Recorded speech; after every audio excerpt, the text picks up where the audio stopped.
Faith is a funny thing. It overrides everything else, really. And I think in our faith, as we learn to walk with God more, in the times of difficulty, we learn to run into the arms of our dad and tell our dad what's happening, and sometimes have a bit of a cry. But he's a loving father, and he's got eternity in mind as well, not just our walk on earth, but our walk in heaven that's to follow. I'm 51, yeah. There was a lot going on in that time for my life. I was trying to sell my business at that stage, and there were other personal things that weren't really working out. I think for certainly a season, I took my eyes off God, and I was so overwhelmed, I think, on the quiet with all that was going on around me that I began to sink. Hear of people beating themselves up. I think I was a master of doing that on the quiet.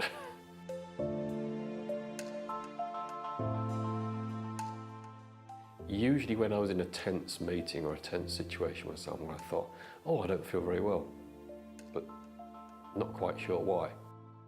And so I just sort of shrugged that off. I came home from playing golf, and then I started getting these severe headaches. And I had to go and lie down on the bed, headaches. And I thought, not had these before. Maybe it's a migraine again. I've got a lot going on. And it all went from there.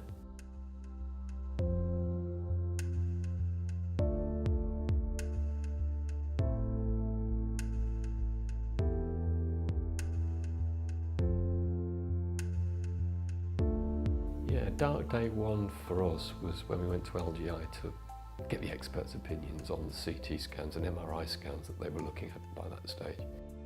And they said, we think you've got a malignant brain tumour there, and if you don't have an operation, you're dead in 3 months.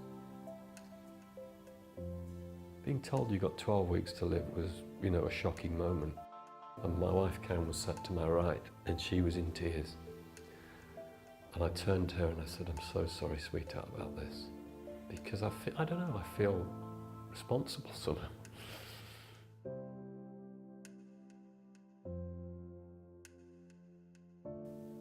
Yeah, 3 months to live if you don't have this operation.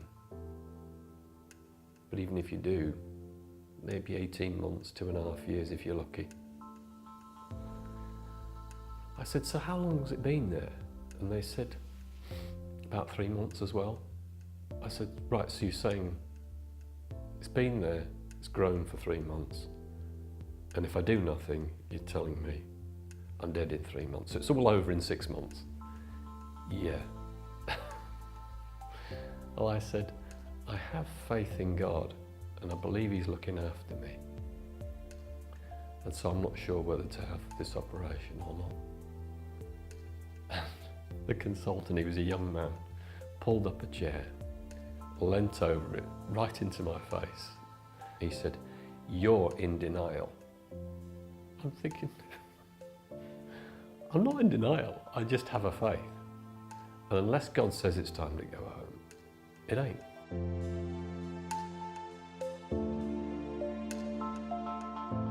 I was then faced with this dilemma. Should I not do the operation? And as far as I was concerned, walk out of here alive and say, yes, it was all about God. Or should I do the operation for the sake of my family? And if I have heard wrong in my heart and soul, and it is time to go home, I wanted to make sure the family's looked after and there's no mess that you leave behind. After that conversation with those consultants, we went into an adjacent room, that's me and Karen, to discuss the way forward. And we decided that the best thing to do, if nothing else, just to get these ducks in a row, was to have the operation. Well, just the train journey was surreal. You were wondering whether it was your last train journey. Yeah, you were just wondering whether you were going to come back. Quite a poignant moment when I said goodbye to my wife, and then it was like, here goes. It's like jumping off a cliff, I suppose. And then we got wheeled through for the operation. I did have a speech planned in my heart for heaven. just in case what I felt in my heart wasn't going to happen. In other words, it was time to go. And one of the sort of questions I was going to ask was, why am I here? It's too early. Why am I here? I heard something different in my heart. Why am I here?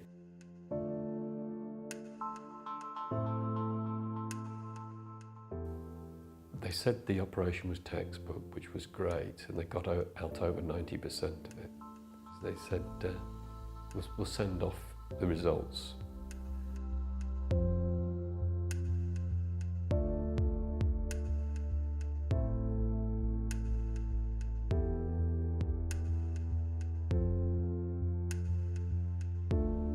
He said it was a category 4. It was the worst there is. So that's why he said it'll come back and kill you. And I thought, no, I'm not having the enemy take me out. It's not time to go yet.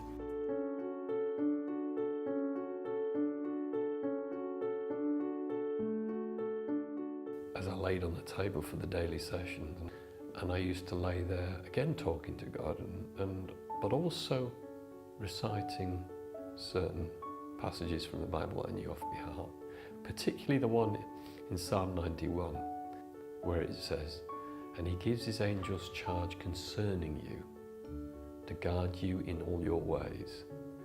And it's in those very dark hours that he says, it's okay, I'm here.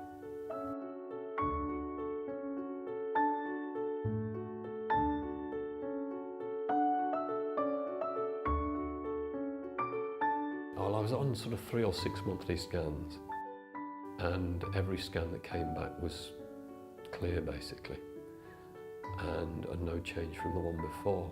Eventually, once we'd done 2 years of clear scans, they said to me, "You don't need to come back unless you want to, for reassurance reasons, come back every 3-6 months, or, what do you want to do, or even yearly." And I said, "How about I don't come back unless I want to?" They said, "Absolutely, yeah, it's an open door policy."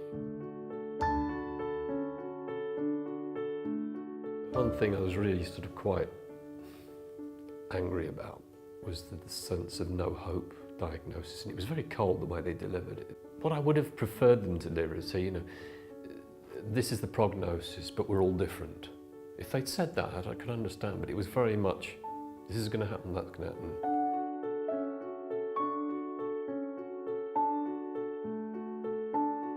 And I said, well, one thing you'll need to do here is use me as a case study, because there needs to be someone here who gives hope to all the people who come up behind and you give the same diagnosis to. Because if you believe what they speak over you, because words have power, you just think, well, what's the point?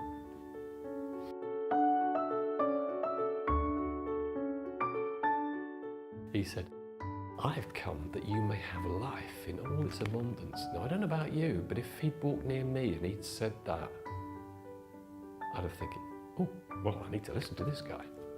If he says, "I've come that you may have life in all its abundance," thinking, well, I'm alive, yeah, but let's have a bit more. Let's have some abundance. So, yeah, it's interesting journey.